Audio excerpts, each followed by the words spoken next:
Crime branch દ્વારા મળતી માહિતી અનુસાર ક્રાઇમ બ્રાન્ચની ટીમને બાતમી મળી હતી કે આંતરરાષ્ટ્રીય સાયબર ફ્રોડના આરોપીઓ સુરત ખાતે આવેલ છે અને તે લોકો ચાઇનીઝ, મ્યાનમાર વગેરે દેશના આરોપીઓ સાથે સાયબર ફ્રોડમાં સંડોવાયેલા છે.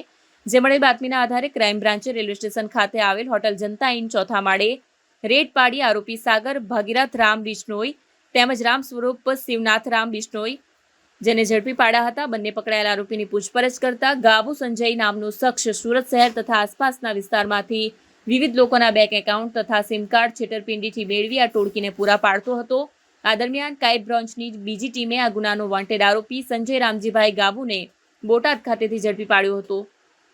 પોલીસે સાગર અને રામ સ્વરૂપ પાસેથી mobile phone, debit card, debit sim card 2, રોકડા રૂપિયા, college bag, jacks and Jones company સહિત બ્રાન્ડેડ કંપનીના ચપ્પલ, બૂટ, મોજા, રેડીમેડ કપડાં, અલગ અલગ ફોન, નાણાકીય વ્યવહાર અંગે તથા અન્ય વિગતના સ્ક્રીનશોટ્સ, બેંક ખાતા 193, આધાર કાર્ડની ઝેરોક્સ 6 સહિતનો મુદ્દામાલ કબજે કર્યો હતો.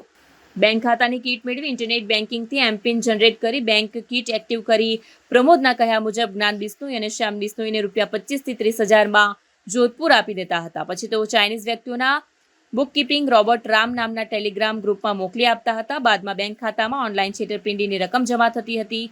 આ રકમ એટીએમમાંથી ઉપાડી લેતા હતા. કરોડોની રકમ જોધપુર ખાતે વિષ્ણુ આંગડિયા જમા કરાવી દેતા હતા. પછી તે ચાઇનીઝ વ્યક્તિને વોલેટમાં બેનાન્સ ક્રિપ્ટોકરન્સી એપ્લિકેશનમાં યુએસડીટી ટ્રાન્સફર કરી દેતા હતા. સુરત ક્રાઇમ બ્રાન્ચના પોલીસ ઇન્સ્પેક્ટર જોગરાણા અને એની ટીમને એક ઇન્ફોર્મેશન મળી હતી કે આંતરરાષ્ટ્રીય સાયબર ફ્રોડ કરતી ગેંગના સભ્યો 2 સુરત શહેર ખાતે આવેલા છે અને રેલવે સ્ટેશન પાસે આવેલી જનતા હોટલમાં રોકાયેલ છે.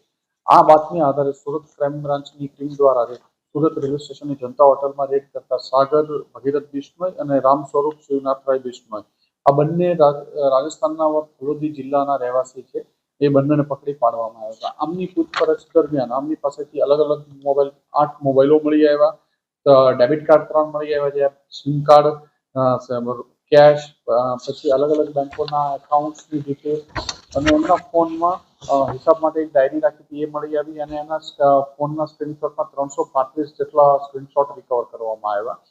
એક આંતરરાષ્ટ્રીય સાયબર ફ્રોડનું મોટું નેટવર્ક પ્રાથમિક દ્રષ્ટિએ જણાયું હતું.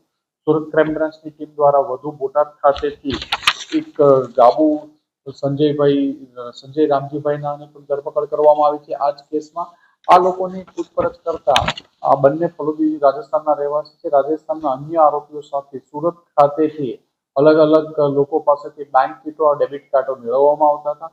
આ ડેબિટ કાર્ડો આ લોકો રાજસ્થાન લઈ જતા હતા. રાજસ્થાન ખાતે લઈ જઈ આ લોકો આમાંથી પૈસા જે ટેલિગ્રામ ગ્રુપના માધ્યમથી જે રાજસ્થાનના આરોપીઓ છે બિશ્નોઈ બંને એ ત્યાંથી ચાઇનીઝ લોકોના અને મ્યાનમારના લોકોના સંપર્કમાં હતા. ટેલિગ્રામ મારફતે આ લોકોના સંપર્કમાં આવ્યા હતા.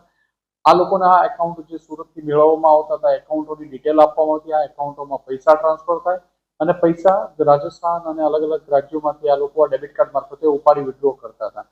આ પૈસાને એક આંગળીયા પેઢીઓમાં આપે. આંગળીયા પેઢીથી ડાર્ક વેબથી લોકો એના યુએસડીટી ખરીદી અને એ ટ્રાન્સફર મ્યાનમાર અને ચાઇનીઝ લોકોને આ પણ ટ્રાન્સફર કરવામાં આવતા હતા.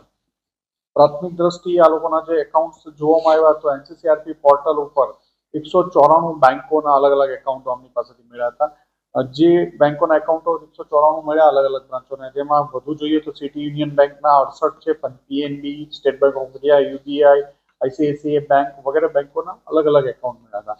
અને આમના ઉપર 500 થી વધુ એનસીસીઆરપી પોર્ટલ ઉપર ફરિયાદો મળી આવી છે, જેમાં 60 થી વધુ ગુજરાતની ફરિયાદી છે અને અંદાજે 50-60 કરોડથી વધુનું પ્રાથમિક દ્રષ્ટિએ જે સાયબર ફ્રોડ હોવાનું જણાય આવે છે. અને જેમાં આ લોકો સીધા જ ચાઇનીઝ અને મ્યાનમાર, કંબોડિયાના લોકો સાથે પણ સંપર્કમાં હોવાનું મળે આવે છે. એમની ચેટ કરી અને એ પણ જણાવે છે કે હેડક્વાર્ટર હવે મ્યાનમાર, બર્માથી એ લોકો શિફ્ટ કરી પાકિસ્તાન કરવાનું વિચારી રહ્યા છે.